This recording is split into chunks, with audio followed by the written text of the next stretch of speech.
நல்ல ஹெல்த்தியான குதிரைவாலி கிச்சடி.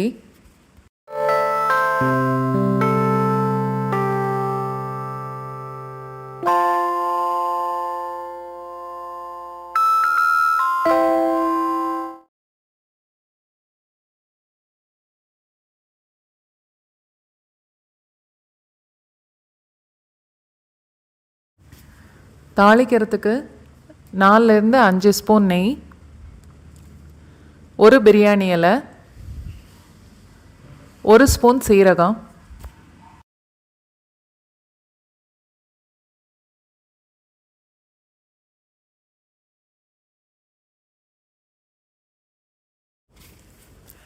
ரெண்டு பச்சை மிளகாய் கையிலேயே 2 உடைச்சி போடலாம். 2 டீஸ்பூன் அளவுக்கு பொடிசாக வெட்டின பூண்டு, 1 கொத்து கருவேப்பிலை, பொடிசாக வெட்டின வெங்காயம் 1/2 கப்பு, தக்காளி 1/2 கப்பு,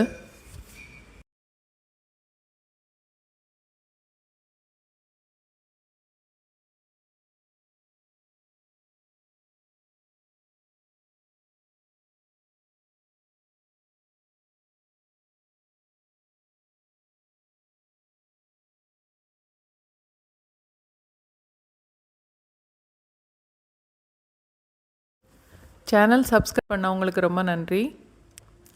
வீடியோலாம் பார்க்குறவங்களுக்கும் ரொம்ப நன்றி.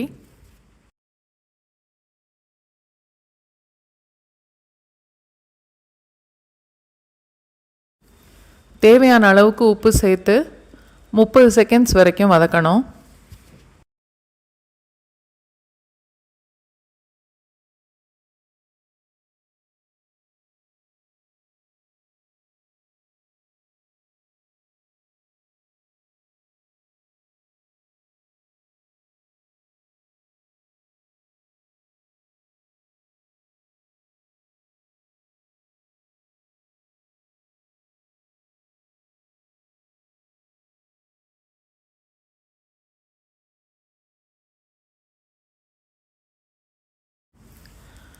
அரை கப் அளவுக்கு குதிரைவாலி 120 ml இருக்கும். அரை கப் அளவுக்கு தோலோடு உள்ள பாசிப்பருப்பு, 4 கப்பு தண்ணி, 960 ml. என்னோட சமையல் பிடிச்சிருந்தா வீடியோவை லைக் பண்ணுங்கள். உங்களுக்கு தெரிஞ்சவங்களோட வீடியோவை ஷேர் பண்ணுங்கள்.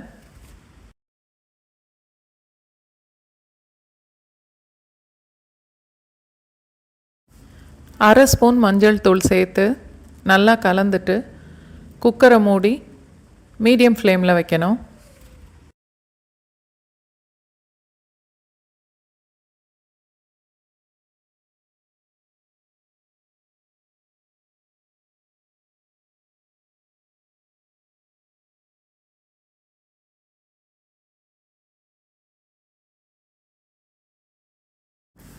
மீடியம் ஃப்ளேம்லேயே 4 இல்லை 5 விசில் வைக்கலாம்.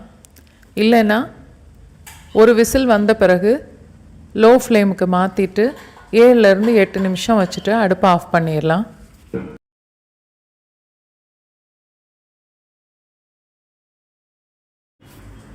பொடிசாக வெட்டின கொத்தமல்லி இலை 2 டேபிள் ஸ்பூன் அளவுக்கு. சேனல் சப்ஸ்கிரைப் பண்ணதுக்கப்புறம் பக்கத்தில் உள்ள பெல் ஐக்கான் ப்ரெஸ் பண்ணிங்கன்னா நான் புது வீடியோஸ் போடும்போது உங்களுக்கு நோட்டிஃபிகேஷன் வரும்.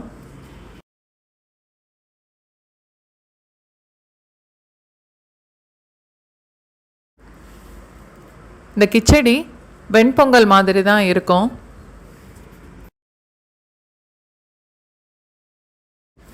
பொங்கலை விட இன்னும் கொஞ்சம் தண்ணியாக வேணும்னா ஒரு அரை கப் அளவுக்கு நல்லா கொதிக்கிற தண்ணி ஊற்றி கலந்துக்கலாம்.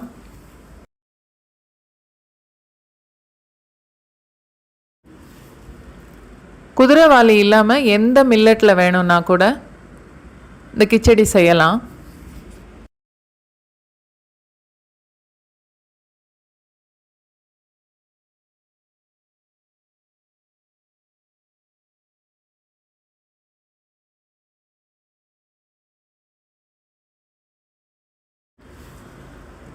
காலையில் பிரேக்ஃபாஸ்ட்டுக்கு ரொம்ப நல்ல சாப்பாடு இது. இதோட தயிரும் ஊறுகாயும் வச்சு சாப்பிட்டா ரொம்ப நல்லாயிருக்கும். ட்ரை பண்ணி பாருங்கள்.